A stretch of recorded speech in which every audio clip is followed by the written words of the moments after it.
When I started running, I was a size 14, 180 pounds, overweight, and didn't know if I could run. But I wanted to run, and I'll tell you the reason why I wanted to run. I used to walk around the pond by my house every single day, and my goal was to lose weight. And one day, I saw this young lady just run past me. I mean, it took her less time to run past me than it took for me to get back around the pond and make a full circle. Right there and then, I determined that I would become a runner because it seemed more effective and it seemed a better use of my time than walking. So I had to follow a process to become a runner. I didn't know what it took to become a runner. I went out, I bought sneakers. I remember going to the store and asking the guy for the right pair of sneakers for a runner. And I asked him, how do you start running anyhow? And he told me, you just run real fast, get your heartbeat up, stop, and then keep on going like that intermittently until you build up and you could run. And there I was, I left the store motivated, had my ASIC sneakers in my hand, and I had the motivation to run. And guess what? I started running and I was able to run 5-10 miles a day. Not 10 miles every day, of course, but I got up to 10 miles and I accomplished my goal of running. And for runners, for those of you who are runners, you understand the high that comes from running. It's exhilarating knowing that you've accomplished this great feat. And once you push past that place where you think you cannot go and you open up that door, you just keep on running like Forrest Gump and you don't want to stop running. I was motivated. I had the motivation needed to succeed at the task that I had undertaken. And many of us have that motivation at some point in our lives, and we do undertake tasks, and most of us are successful. And even if you're not successful, the point is that you possess the motivation at the time to tackle the task, whatever you determine it was. For most of us, motivation is something that is necessary in order to accomplish our goals, right? If you're not motivated, how are you going to get from point A to point B? And motivation is a subject that many people have spoken about, like all the subjects here that I talk about. There's nothing new under the sun. I like to point out, it's just that I'm coming from it from my perspective. So for me, today I want to talk about the topic of motivation, and I want to suggest to you why you have to reinvent motivation. Why is it necessary? Motivation is constantly changing. A lot of people expect that the level of motivation they have when they're 18 is the same level of motivation they should possess when they're 60 or 70 or even maybe, in the 20s. But that's not the case. Your motivation will change as you change. Your motivation will change as the source of the motivation in your life changes. And all of us will live through this, and all of us may have experienced this at some point. So what does that mean? What does that mean when the source of your motivation changes? I mean, when you think about it, most people's motivation comes from external, right? You're motivated because you're challenged. For me, I'm very competitive. So when I saw that girl running and she was running faster than I was walking, I was like, what the heck? I have to learn to run. So for me, my motivation right there was based on a competitive nature. I am very competitive. There was a challenge. I took it as a challenge, even though she didn't issue the challenge to me. I personally took it as a challenge, and that motivated me to accomplish my goal. But for many of us, we don't feel challenged anymore. We don't feel the sense of curiosity we used to have. Because when we're curious, it motivates us to find out more. It motivates us to go in a direction that maybe we would not have gone before. A lot of us feel that we don't have control. A lot of us feel that the level of control we had when we were 18, that it has slipped or is slipping. And age is a factor in motivation, but it's not a defining factor. It doesn't stop us from being motivated. So that's an excuse for most of you who are saying, well, I'm too old to attempt certain things. That's not true. There are people who are defying that logic every day by climbing mountains and doing skydiving and all those other risky activities. But so that's not an excuse. Age is not an excuse. The other thing is that most of us don't want to fantasize anymore. We don't want to dream anymore. Or we've gone to a place where dreaming is not realistic. We're like, well, can't dream about being a millionaire when you're 90 years old. But there's some people I propose to you that are still having the dream of being a millionaire and that still buy those lottery tickets. Like they say, you got to be in it to win it. And they believe that. So they continually practice what they believe. And their motivation is supported by their belief. So that's the other factor of motivation too. You don't feel the need to cooperate.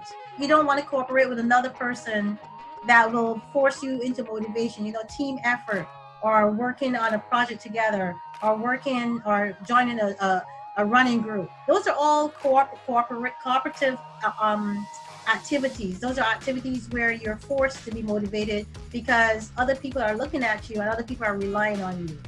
Most people need recognition in order to be motivated. I mean, for me, when I was in sales, I needed to see the money. It's like Cuba Gooding. Show me the money. Where's the money at? I need to see the money in order to really produce and in order to be motivated. Money was a motivator for me. But as you age, as you grow older, and as you develop as an individual, you'll find that those things change for you. The things that motivated you, like I said earlier, when you were one age, no longer motivate you at another point in your life. For example, most teenagers are motivated by sex. They're motivated by their peers. So they're very competitive. They compete with others in order to seek attention or to gain attention.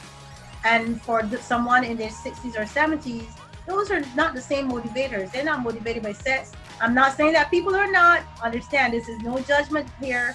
But I'm saying that your motivation changes throughout the different vicissitudes of your life.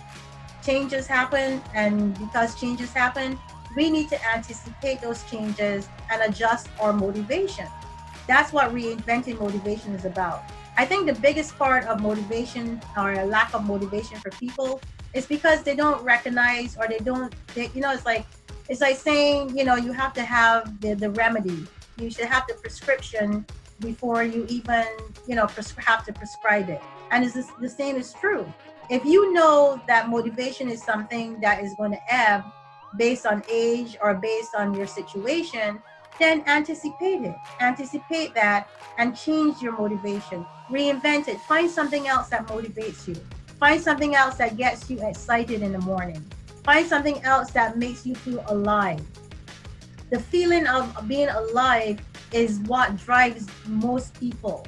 If you feel dead inside, if you feel numb inside, that's indicative of the fact that something is lacking. People get depressed when they're not motivated.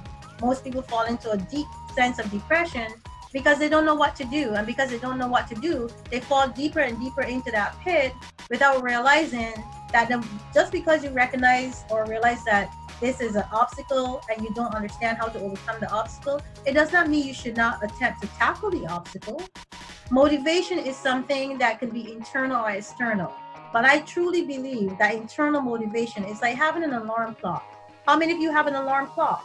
How many of you wake up in the morning and reach over and keep on tapping that alarm clock every time it goes off? How many of you actually set the alarm clock for 3 times in the morning, 3 different times? So you have it set for 5:30, 5:45, and 6 a.m. And every time the alarm goes off, you reach over and you stop it. You have control of that. That's you stopping the alarm clock because you control the factor that you do not want to go get out of bed.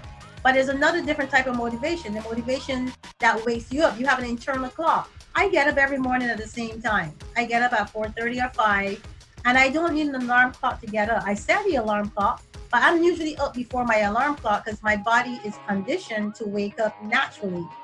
When that doesn't happen to you anymore, when you cannot naturally wake yourself up, check yourself. Seriously.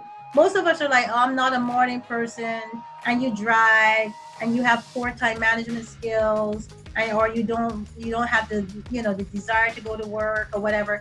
All those are excuses. Forget them. You need to determine what motivates you. You need to become your own motivation.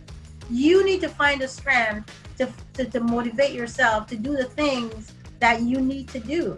A lot of people rely on other people to motivate them. But is that a good thing? It's a good thing in the moment. But long term, you have to be the person that motivates yourself. You need to find it within yourself. You need to dig deep inside and find out what motivated you at some different point. What motivated me at 18? That was my family. My family motivated me. What motivated me in my 20s? My children were my motivation. What motivated me in my 30s? Money, and more money motivated me because I had responsibility and I had to meet those responsibilities.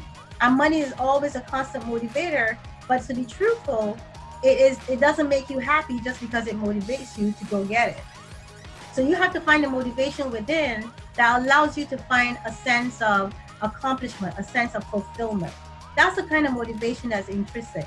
You need to find a motivation that makes you feel whole, that makes you feel alive. And you're going to have to reinvent that. You're going to have to constantly work at finding something else that motivates you. I know it's work. I know it's not easy to say that you have to find something else to motivate you without telling you what that something else is. But only you can find a thing that really gives you purpose. Only you can find that thing that drives you. They said motivation is an internal force that drives you. Only you can find that thing that drives you to the point where you feel fulfilled. If you're feeling unfulfilled right now, then you need to do a check. Stop, write it down. Why am I feeling unfulfilled right now? Why am I feeling like I'm numb? Why am I feeling blah? I wake up in the morning, I don't want to go to work. Is it your job that's demotivating you? There's ways you can address that. Is it your marriage that's demotivating you? Is it something outside of yourself? A lot of times it's never the thing outside of yourself that is forcing you to feel unmotivated. A lot of times it is how you feel about those things. It is you. Like I say in a lot of these videos, you are the source. You are the remedy. You're the cure. Stop looking outside of yourself for a healer when you're the one that can heal yourself. Reinvent your motivation. Whatever it is that is giving you a challenge, whatever it is that is forcing you to be curious, whatever it is that's forcing you to take control, whatever it is that's forcing you to get the recognition you need, grab a hold of it, hold on to it, and make it a possibility. It is not impossible. But I think that a lot of people don't feel or realize that motivation is something that changes. And it will change as the source of your motivation changes. And you have to recognize that. And once you recognize that, you have to work with that. If you choose not to work with it, you could get depressed. You can fall into a funk. But it's not the end of the world. As long as you have breath in your lungs, as long as you're still breathing, there's still time to get up and do the things that you want to do. Stop counting yourself out. Stop saying, you know what? I'm past my prime. This is foolishness. I shouldn't be attempting this. You know what? Take risks. Is it too late to take risks? That depends on you. A lot of people are not risk takers. But when motivation is a value and this thing is going to motivate you, then it's worth taking the risk. That's what I say. My name is Ingrid Felton. Thank you for visiting my YouTube channel as always. If you like what I had to say today, please subscribe, like the videos. Also make your comments and leave your comments behind. I value those and I always look forward to seeing you and hearing from you.